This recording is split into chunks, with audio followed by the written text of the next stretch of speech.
지금 이 순간에도 우리 몸이 환경 중에 있는 다양한 유해 물질에 노출되고 있다면 믿으시겠습니까? 가습기 살균제 성분, 발암물질이 검출되었다고 알려진 생리대, 라돈 침대, 미세 플라스틱까지 우리 몸속에 매일 쌓이고 있는 유해 화학물질로부터 안전하고 건강하게 살아가는 방법. 오늘의 이야기는 우리 생활 속에 있는 독성 물질에 대한 이야기입니다. 안녕하세요. 저는 경희대학교 의과대학에서 환경성 질환 연구실을 운영하고 있는 당재입니다. 여러분들이 요새는 이제 뭐 일주일에 신용카드 한 장씩 먹는다고 하는 그 미세 플라스틱도 유해 물질 중에 하나이고요. 만약에 오늘 그 샴푸를 쓰셨어요. 샴푸 안에 성분들 한번 쫙 보세요. 이름 들어보지도 못한 이름들이 다 들어있을 겁니다. 샴푸가 있죠. 바디워시 있죠. 컨디셔너 있죠. 세제. 그릇 닦으려면 또 그 안에도 정말 많은 성분들이 들어가 있죠. 의료진들 같은 경우에는 정말 매일 소독제 제품에 그냥 계속 노출이 되고 있기 때문에 제가 고위험군이라고 아예 분류를 한 경우도 있고요. 그다음에 반도체 공장이나 뭐 이런 데 산업 직업병 앓으시는 분들, 얼마 전에도 뭐 삼성 반도체 공장 같은 데서도 백혈병 걸리신 분들 또 이제 다 산업 근로자 직업병으로 해서 다 저희가 됐잖아요. 그다음에 옛날에 뭐 타이어 공장도 마찬가지고요. 그런 것들이 타이어 공장? 타이어 공장에 계신 분들이 노출되는 거 아니야? 라고 얘기를 하시지만 실제로는 버스 정류장에서 우리가 버스를 기다리는 동안에 버스가 오랫동안 안 오면 우리 그냥 거기 앉아 있거든요. 자동차든 지나가는 버스들이 시동을 다시 켜기 위해서 막 휑휑 돌 때 타이어들 다 마모돼서 같이 와요. 그럼 내 코스로 다 들어오는 거예요. 그러면은 그 공장 근로자분들만 노출되는 게 아니라 나도 지금 노출이 되고 있는 거거든요. 걔네들 이 안에서 분해될까요? 분해 안 됩니다. 생분해 될 수가 없는 물질들이에요. 그러니까 그냥 일일이 제가 표현할 수 없을 만큼 많은 노출이 될 수밖에 없어요. 이제 옛날에 탈리도마이도 사건이라는 게 있었어요. 탈리도마이도 사건이 독일에서 이제 만들어진 건데, 사실 독일에서 이렇게 엄마들이 이제 임신을 하게 되면 입덧을 많이 해요. 입덧을 하느라고 이제 한 10개월을 밥을 못 드시고 막 완전 되게 힘들어 하시는 분들이 있단 말이죠. 근데 그 약을 먹으면 입덧이 없어지는 거야. 그러니까 엄마들이 입덧을 막기 위해서 그 약을 먹었지. 그런데 나중에 보니까 아기들이 다 사지가 막 짧아지고 막 이상한 형태의 아기들이 나온 거야. 그런데 이 탈리도마이도를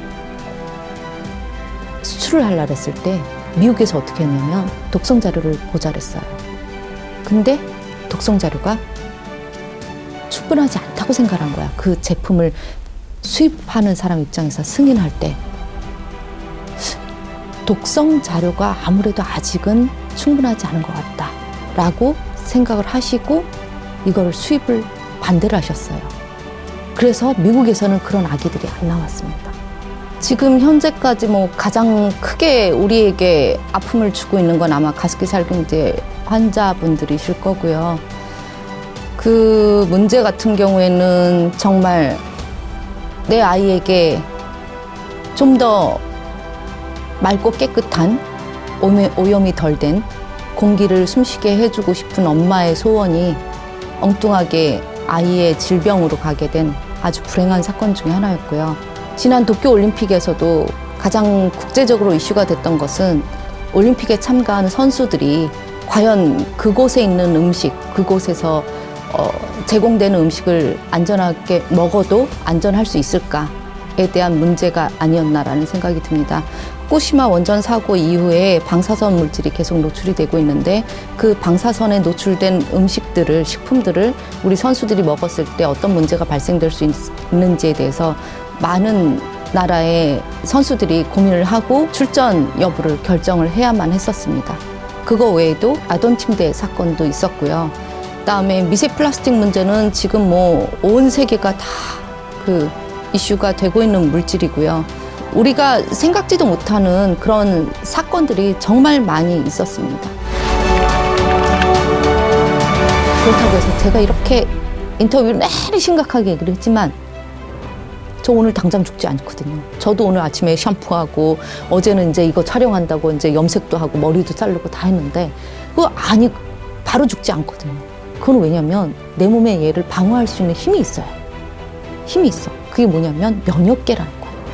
그럼 면역을 증강을 시키고 다르지. 면역을 증강을 시키기 위해서 우리가 뭘 해야 될까?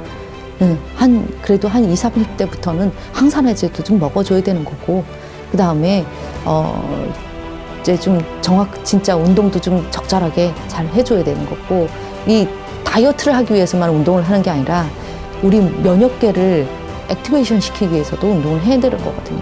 그 다음에 좋은 음식 먹어야 되는 거고, 네, 그 면역 기능을 최대 극도로 안전하게 유지시키기 위한 노력들을 좀 해야 됩니다. 용법 용량을 지키라고 늘 얘기를 해요. 그 용법 용량의 의미가 뭐냐면 효과가 나오는 최소한의 농도예요. 그 효과가 나올 수 있는 그 농도 이상으로 쓰는 건 과량이에요. 과량은 의미 없는 농도예요. 그리고 그 효과에서 그 농도에서 효과만 나오는 게 아니라 그 농도가 그래도 독성도 가장 적은 농도예요. 그 이상은 환경에도 안 좋고 내 몸에도 안 좋고 나중에 문제가 생겼을 때도 그거는 나한테 불리해요. 근데 그 용량대로 지킨다면 나도 좀 더 안전할 수 있고 만약에 문제가 생겨도 법적으로도 훨씬 더 안전한 상황이니까 그 용법 용량을 반드시 지키는 게 저는 훨씬 좋다고 생각을 하고요. 제가 가루세제 쓰시지 말고 액체세제 쓰시라고 얘기를 하거든요. 왜냐하면 그 호흡기 노출량을 훨씬 더 줄일 수 있는 방법 중에 하나이기 때문에 액체세제를 쓰시는 거를 권장을 해드리고요. 액체세제 쓰실 때 보면은 물 몇 리터 어디까지 왔을 때 이 뚜껑에 보면은 어디까지 쓰시라고 돼 있어요. 그거를 조금 좀 보시고 그대로 쓰시면 되는 거예요. 그렇게 쓰시면 되고요. 그 다음에 제가 또 하나 얘기를 하면은 제가 우리 몸이 가지고 있는 최고의 선물이 있어요. 신이 주신 선물이 뭐냐면 각질세포라고 얘기를 해요. 각질 제거제가 들어간 폼 클렌징을 써서 뽀독뽀독하게 만든 다음에 거기에다가 딱 이제 화장을 하면 화장이 잘 먹는다 그래서 그렇게 해서 하시는 분들이 많단 말이죠. 그런데 그 각질세포가 우연히도 우리 환경 중에 있는 유해 물질이 피부를 통해서 노출되는 걸 막을 수 있는 방패막이에요. 그 방패막을 제거를 한 상태에서 그런 다양한 화학 물질들을 만지시게 되면은 그보다 내 몸이 훨씬 더 빨리빨리 망가져도 괜찮아? 난 괜찮아? 라고 얘기하시는 거거든요. 그러실 필요는 없다고 저는 생각이 들어요. 제가 인터뷰를 딱 하고 나면 오늘 딱 이제 문을 열고 나가면서 그냥 그대로 살래. 되게 기본이 그래요. 덜 쓰는 거. 그다음에 제 하나가 덜 쓰는 것뿐만이 아니라 그다음에 이 내 공간 안에 생길 수 있는 그런 입자들, 실내 공기도 마찬가지, 실내 먼지들 이런 것들을 줄이기 위한 노력들. 특히 애기들이 있으면은 제가 그런 얘기도 해요. 빨래 개고 나면은 꼭 밀대로 이제 저 청소기를 밀질 않아도 밀대를 꼭 한번 밀어라. 왜냐면은 빨래를 개게 되면 분명히 빨래하고 그 완전히 헹궈지지 않은 그 섬유 린스나 세제나 하고 미세 섬유가 같이 바닥에 떨어져 있어요. 그럼 애기들이 기어다니면서 그 호흡기로 그냥 노출이 되거든요. 그러니까 그런 것들을 막기 위해서 반드시 빨래를 갠 다음에는 반드시 밀대로 한번 밀어주든지 조금 더 한 번 더 할 수 있으면 닦아주기까지 하라고 저는 얘기를 해요. 그 정도 그런 노력들이 노출량을 줄이기 위한 노력들. 그다음에 진짜 전 뚜벅이거든요. 대중교통 꼭 이용을 하고 있고요. 제가 정말 피곤해서 혼자서 못한다든지 아니면은 이렇게 여러 코스를 한 번에 다 움직여야 되는 경우를 제외하고는 제가 늘 대중교통을 이용을 하고 있습니다. 이런 것들 작은 거 하나하나가 내가 조금 덜 쓰면 여기에 총체적으로 지구에 만들어지는 유해물질 양을 그만큼 다 줄일 수 있는 거예요. 전 세계인이 하나를 줄이면 전 세계인의 수만큼 줄은 거라고 생각을 하면 되는 거고요. 이 지구에서 만들어진 건 지구에 남지 우주로 보낼 수가 없습니다. 이 지구에 남는 한 내가 아니라 내 다음 세대가 아플 수밖에 없어요. 그걸 막아주려면 지금 우리가 하나라도 덜 쓰는 방법. 저는 그거밖에는 방법이 없다고 저는 생각을 해요, 지금. 네. 제가 지금 하고 있는 연구 내용이 그다지 남들에게 이목을 집중시킬 수 있는 그 정도의 저널의 논문을 잘 못 내요. 이 언던 사이언스 뭐 이러면서 저기라는데 사람들이 잘 많이 이제 알아주는 연구 내용은 아니에요.